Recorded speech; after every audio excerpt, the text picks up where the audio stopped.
Catch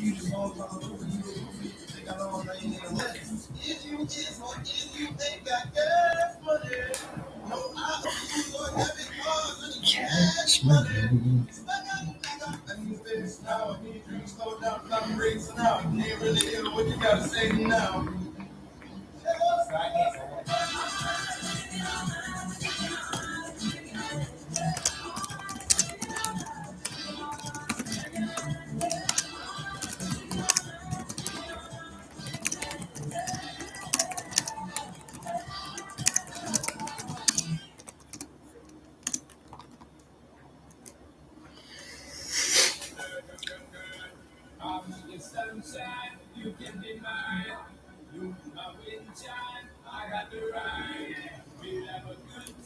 Hi Insters, welcome back to the channel, and I'm back with a quick one on the secrets of the second house. So yes, this is the second house in your birth chart. If you don't know your rising sign, you can't know your birth chart and all the houses. So get that calculated first. If you don't know how to, you can send me a message and I'll help you free of charge to get your birth chart already. My name is Hinny, by the way. I'm a spiritual astrologer, and welcome back. And if you're new, welcome too. You can give this video, a thumbs up if you like what I do, and subscribe if you haven't already. I do general birth chart readings, I do transit readings, I do tarot readings as well. Yes, I have tarot. I do tarot every day, and I have a wee website as well in the description box below, hinnyastrology.com, and you can check out testimonials from previous clients, handwritten by themselves, on my website. And also you can follow me on TikTok. I just did one live broadcast yesterday or the day before. The day before yesterday, yeah. And it was very awkward because I have no idea really how TikTok works. But it was fun, and quite a few people dropped by. So come join me if you are on TikTok. Yeah, happy Thursday Learn Day. By the way, here on this here YouTube, I'm hoping to come 3 times a week. So hopefully every Tuesday, Wednesday, and Thursday, I will be here doing a little something, whether it's a video on the astrological season, or whether it's a video on a retrograde, or whether it's a video on something like this. I'll be here 3 times a week. That is the hope, universe willing. Leave me a comment, by the way. How is your Leo season going? Are you a Leo rising? Do you have lots of planets in the sign of Leo? This is definitely a significant season for you in that case. And anyway, let's talk about the second house, shall we? So obviously, if you didn't know already, the birth chart is made up of 12 houses. And a house, I realize I don't have a video on the houses, like generally, like conceptually. So maybe that's an idea. If you'd like me to make a video on what the hell is an astrological house, I'll make that video. But let me know if you are interested. Write in the comments. But yes, there are 12 houses in the birth chart. It's a circular birth chart made of 12 houses. And in the traditional way, the Hellenistic whole sign way, each house is 30 degrees equally. So 30 times 12, and we have 12 of these houses. And it's your second house season right now if you have Leo in the second house. But I'm just talking here, that is because the sun will be going through your second house if it's going through Leo. And you are a Cancer rising. So if you're a Cancer rising, it's currently your second house season.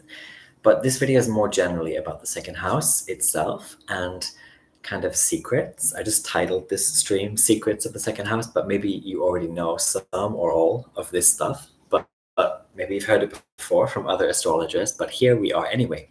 And each house, things are activated. That's what I want to say. When any house is visited by a planet, by a god, one or more of those themes are activated for you and your life and your experience spiritually. Now, this is even more sometimes important if you have natal placements in your natal astrology. So if you have, for example, planets natally in your second house and it's your second house season, then you're going to get like maybe planetary returns, or you're going to have very significant things happen in that area of your birth chart. It's kind of like the visiting planet coming to kiss or embrace or say hello to your natal planet in that house.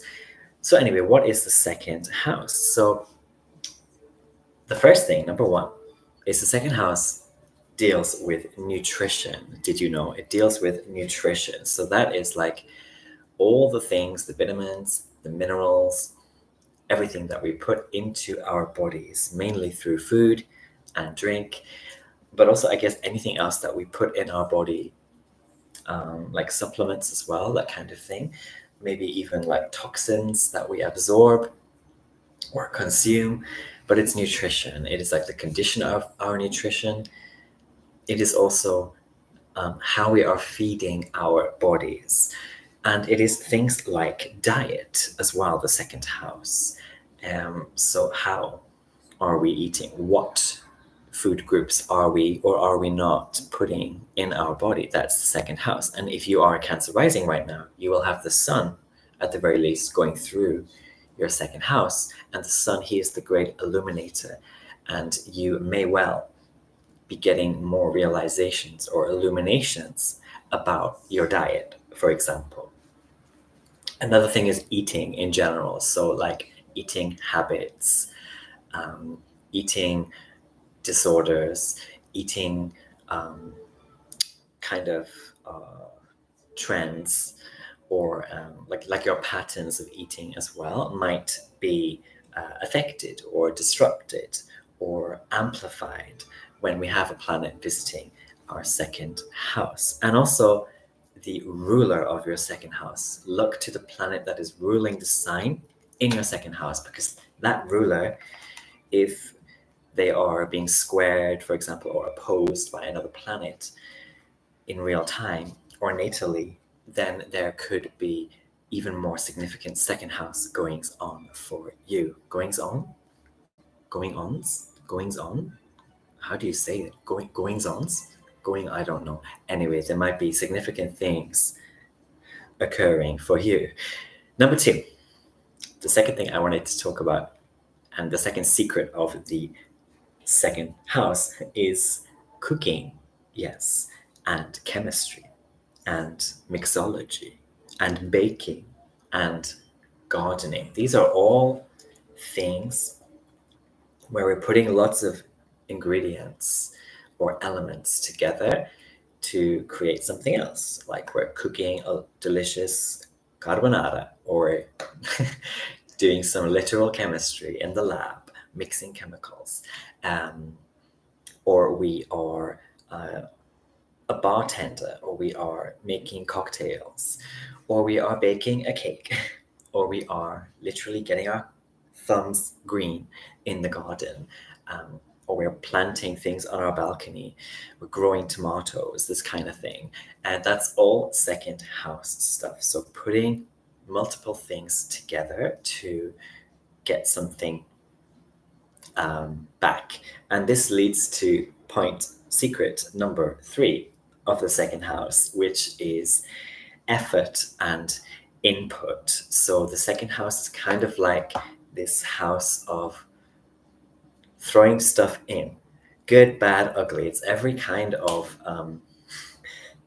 input that we could possibly have. And that's not just food or like chemicals or gardening type stuff. It's all kinds of input. So this could be like in a conversation or in a discourse.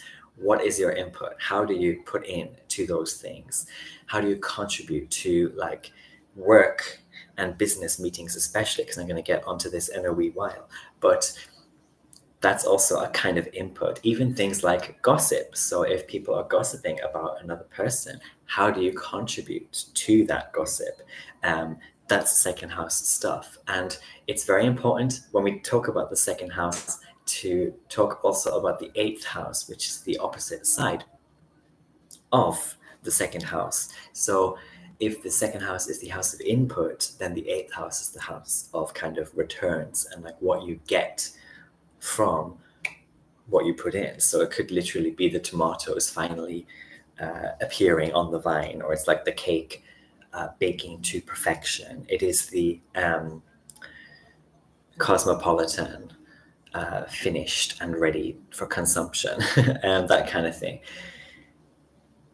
So it's about effort as well and input, and effort can also be like into projects and relationships even, and anything where you need to put elbow grease or effort into something. This is the second house. So you can see how a person puts effort into things, or how someone inputs by looking at their second house. So if you are someone who like hires people for services that you might want, or if you are some kind of entrepreneur or creator with a team and you're into astrology, you can look to someone's second house and be like, okay, this gives me a clue as to how this person provides, what kind of input or how they input. Number four, money, assets, investments, and savings. Now, you've probably heard this one a lot from a lot of astrologers. The second house is about money and spending. And yes, it is. But it's not just about your money, because sometimes in astrology, we can only think of the second house as like money and spending. But it's obviously so much more than that. But it's not just like your money and spending, it's your assets as well. So like anything that you have that can be exchanged for something or invested in something. It can be your hiya, by the way, if you're just tuning into the stream, leave me a comment if you want to. I hope your Thursday Learn Day is going well and you're having a great Leo season. But yes, the second house is not just about money, it's also any kind of asset. So maybe you have stocks or Bitcoin or whatever the frig it is. And also it's investments. So what kind of things are you investing in? This can include, yes, savings, pensions, this type of thing. And this is also when we have to look at the eighth house, because there's that strong eight connection here of like making a tight bond with a group of people or with a company to accrue money, or like with the example of a pension, to put lots of effort, contribute a lot over a long period, and then get it back or get interest back. This can be also like loans and this kind of thing. Number 5, the fifth secret of the second house. So this is what's to come.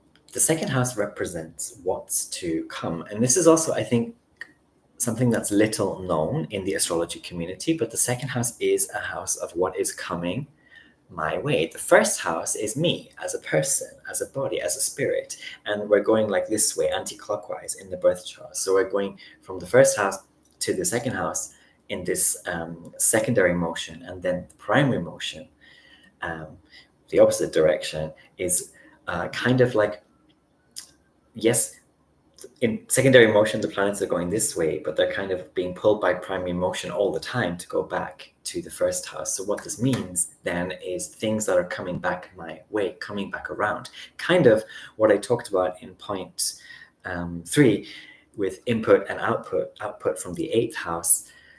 It's similar here, but it's also this. The second house used to be where traditional astrologers would look if a client came and was like, just tell me the good stuff I have to look forward to in my recent or in my near future.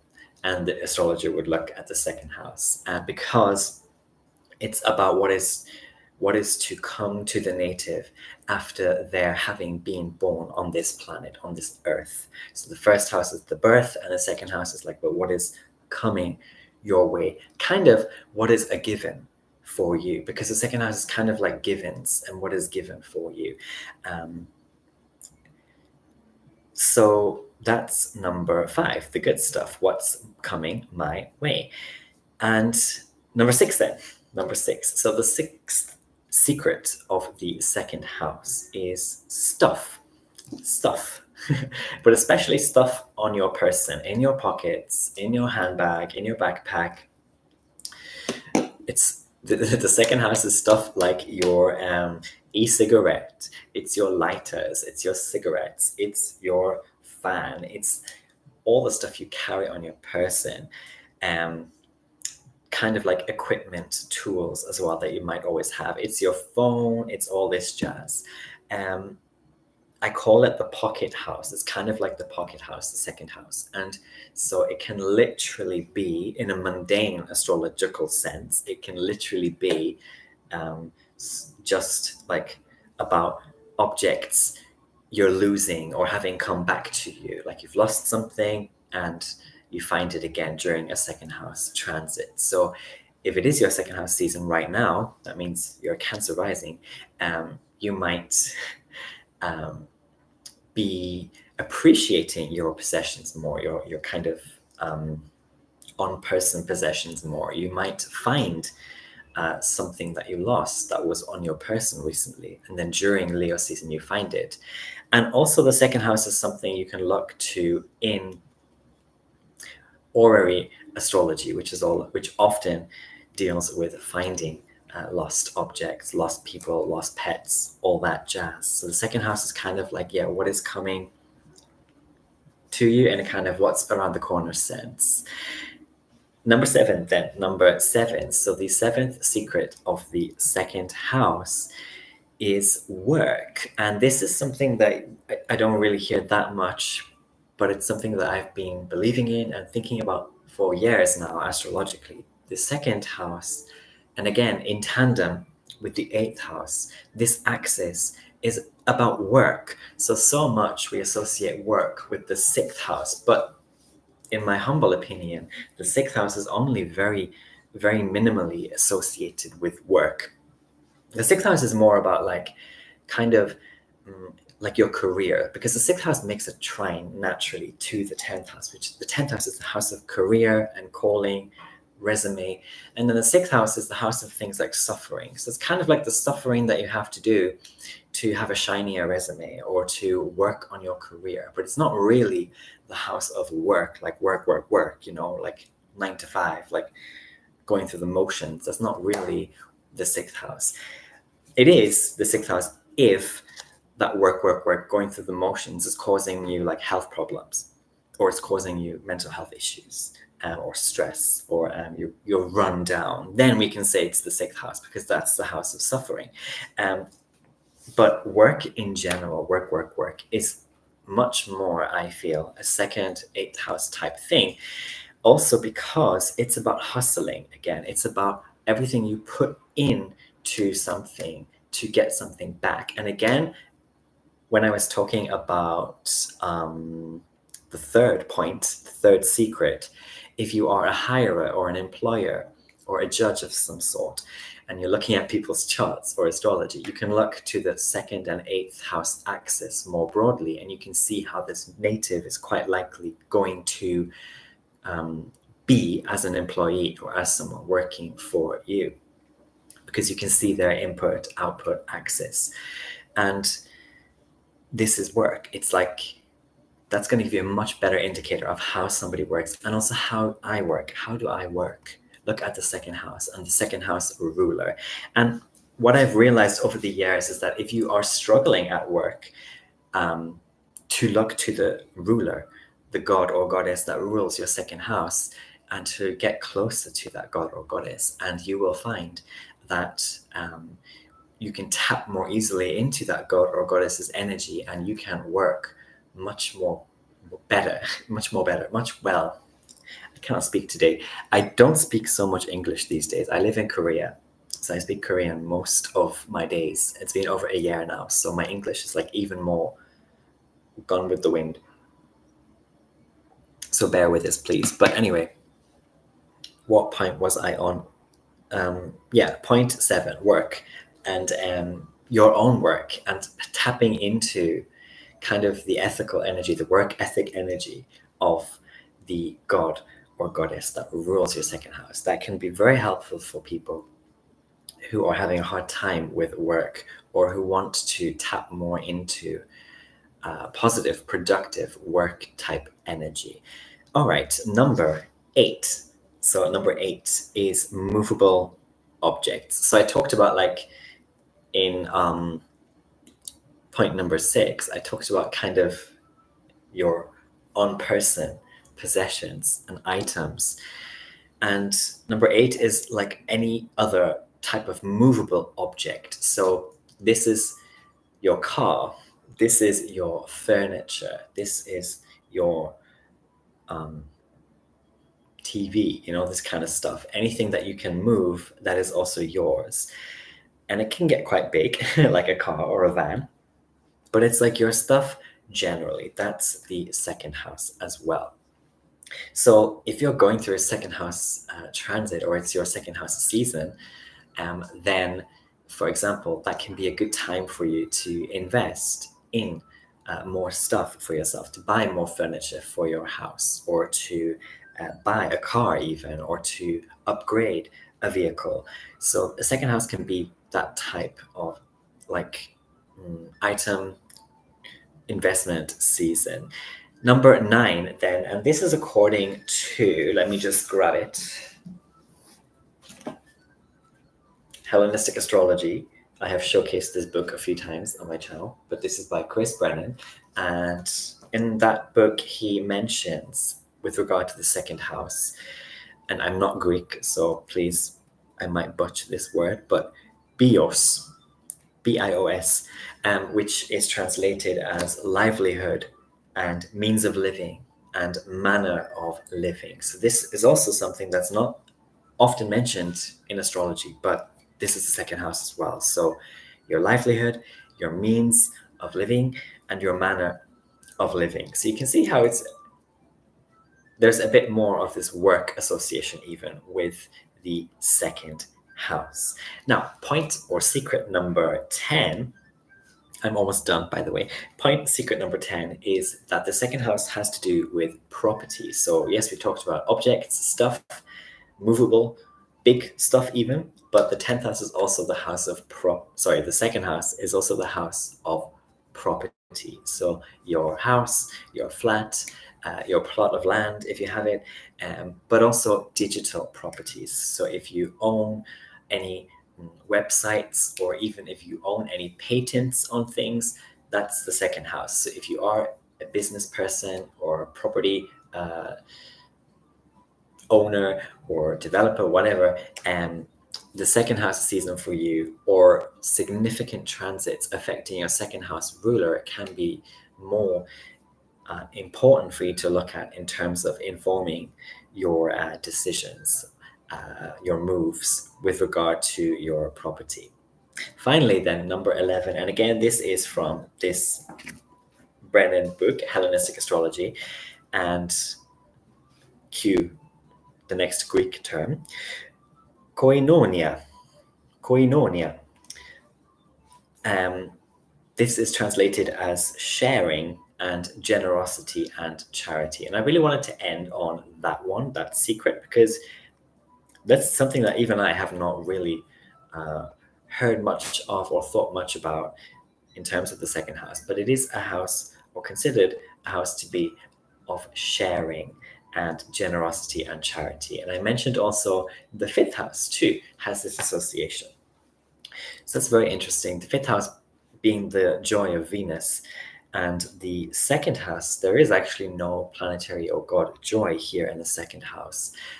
But sometimes I say that Mercury can do very well, or have a kind of joy in the second house, because Mercury deals also with things like currencies and the exchange of things. But anyway, yeah, sharing, generosity, and charity. So if you are going through a second house season, and right now it's Leo season, so that means for Cancer rising, you are going through the second house season. You could be feeling more caring, sharing, generous, charitable with the things that you have, your money, your possessions, your resources. Anyway, have a lovely Thursday Learn Day. I hope you are having a great Leo season, and I'll see you here in the next one next week. Bye-bye. Love you.